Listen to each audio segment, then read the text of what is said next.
Nguzo za swala.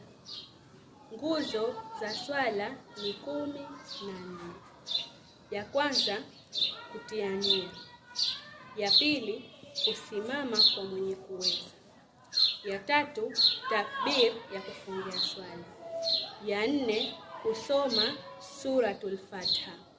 Ya 5, kurukuu. Ya 6, kuitidali.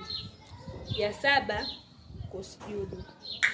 Ya 8, kukaa kitako baina ya sijida mbili.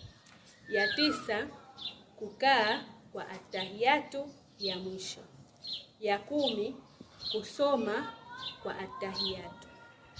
Ya 11, kumswalia mtume katika atahiyatu ya mwisho. Ya 12, kutoa salamu. Ya 13, kujituliza katika nguzo zote. Ya 14, kupangilia. Asante.